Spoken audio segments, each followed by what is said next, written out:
Hello, hello. Hello po. Happy New Year. Balik tayo uli sa Feng Shui tip natin. Meron akong iba pa yung kailangan natin sa mga sickness, sa robbery, loss, sa quarrelsome. Hiniwalay ko kasi para hindi malito ang customer natin. Ngayon, yung mga ito ang iba namang Feng Shui tip natin. Ito ang Tai Sui Frog. Lalagay sa buong bahay natin, sa bahay natin, living room or office. Yung mga snake, pig, tiger, monkey, lalagay natin ng Tai Sui Frog. Para Tai Sui is protect whole year. Diba? Whole year tayo hindi maganda. Lalagay natin ng Tai Sui Frog sa bahay natin. Halimbawa, bahay mo, meron isang snake, meron isang pig, o meron isang tiger, o meron isang monkey. Hindi maganda. Ilagay natin sa living room. The Tai Sui protect buong bahay natin. Yan ang maganda na Tai Sui Frog. Yan po ang Tai Sui Frog.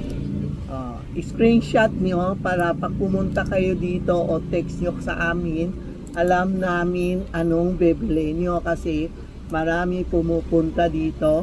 Tita Maxi, anong hawak mo? Everyday nakahawak ako ng item, ng pang Feng Shui items. Hindi ko alam anong gusto nyo. So, screenshot nyo o picture nyo, send to Tita Maxi Charm o Charmy Ong Pin or Coach Inday o Rena para matulungan namin solve your problem po. Ito ang Tai Sui Frog, lalagay sa bahay. Yung mga pwede din kayo bumili ng Tai Sui card, lalagay sa wallet. Lahat na zodiac sign pwede. Kasi Tai Sui siya ang namamahala this year na snake. Tinutulungan tayo for safety, for accident, hold up. Bebele tayo ito sa likod. May mga anting-anting lalagay natin sa wallet natin o dikit sa bahay o dikit sa kotse o dikit sa motor para hindi tayo mag-aksidente, hold up, kidnap, robbery o kinulam tayo. Hindi mapapasok. Ito ang Tai Sui card. Affordable price lang po. You can text Tita Maxi, Charmy Ong Pin, para makabili kayo. Lahat tayo kailangan, hindi porque snake siya or pig siya o tiger or monkey. Lahat na tao pwede bumili yan, ha? Tapos, yung mga walang peace of mind. Alam mo sino? Tiger, pig, dog, rooster. Yan mga peace of mind. Lalagay natin ng apple sa office nyo, sa kwarto nyo. Yan, peace of mind. Makabukas ka, you can write pera. Pwede lagay pera o pwede maglagay ka ng wishes dito. Kailangan isang pares yan. Yan. Yan ang apple for peace of mind kay tiger, ox, pig, dog. Yan ang kailangan ng rooster ng peace of mind. Tapos yung mga sakitin po, snake, tiger, sheep, yan ang palaging nakasakit, pig, medicine Buddha. Medicine Buddha. Ay, hindi maalis to. Para ko maalis. Ilagay niyo sa tabi ng kama mo. Medicine Buddha ito. Yan o, dalawa. Dalawa ba bebele o? Isa lang. Isa lang? Isa lang. Pang pera at saka sa health. Itong pera, itong puti ang pera, itong blue ang health. Yan pala, Medicine Buddha. May dasal siya dito sa likod. Yung may abacus. White Shambhala pala. White Shambhala is for money, and Medicine Buddha para sa sakit, sa sickness. Snake. Snake, tiger, palaging nakakasakit. Pig, sheep, yan. Rabbit, yan. Mga madali makasakit. Ito po ang lalagay natin sa tabi ng kama. Ito, jambala sa office. Ang ganda pala ang jambala. Hindi ako pinabili kay Hili. Itong jambala, Meron na siya oo, inalok.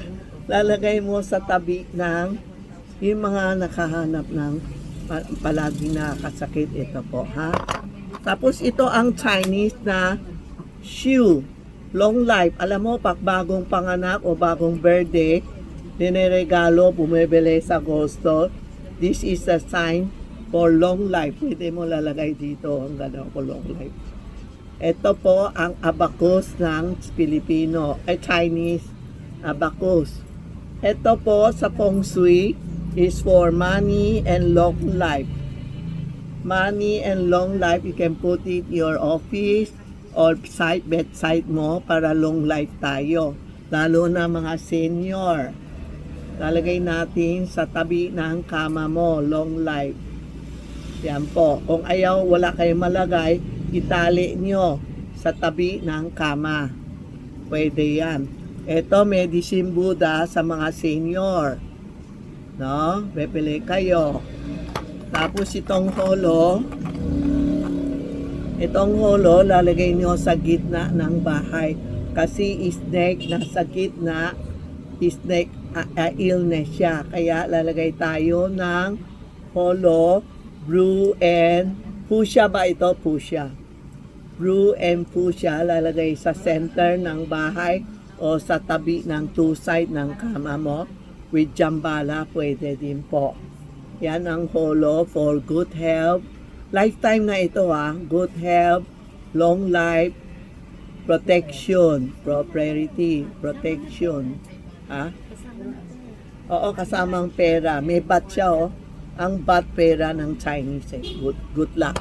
5 bats. Good luck po. Tapos, yung mga marites, ito po. Yan, rooster. Rooster, lalagay natin kanino. Saan natin lalagay? Sa dragon. Pig, dog, kasi marami nakahanap sa'yo ng away. Lalagay mo ng rooster sa quarrelsome. Sa pig, dog, dragon. Okay? Yan. Robbery law, si rat, si daga. Lalagay natin. Aso. Baboy. Yan. Dragon. Lalagay natin ang marites na rooster para wala tayo mag-chismis po. No? Tapos yung mga lastly, ito yung 5 yellow, 5 elements, bagay sa tiger, snake, and pig, dog. Ito tiger with hudok. Pwede natin lalagay sa pinto, sa tabi ng pinto nyo, para mga bad energy hindi papasok. Isang set yan ito. Ito, meron pa isa, sandali, hindi kasya kamay ko. Dali. Ganun yan. Pag mabili ka, 3 na. Yung pudok, pangbantay ng bahay. Itong 5 elements, pangbantay ng bad energy nyo. You can put it sa beside ng pangpasok ng pinto o kaya sa pag-akyat ng hagdanan o hagdanan nyo paharap sa pinto. Pwede din. O kay tiger, importante kay tiger na sa 5 elements siya. Itong binibili nyo, lifetime na yan. Next year, papalit kayo sa iba. Papalit, halimbawa, nasa 5 ka, next year, nasa 4. Hanap mo pwesto ng 5. Ito, ipapalitan mo sa 6. Tuturuan ko kayo. Basta sabihin nyo na lang, ano meron kayo. Tuturuan kayo, papalitan ng pwesto. Yan ang episode ngayon ng hindi magandang pwesto, hindi magandang sign.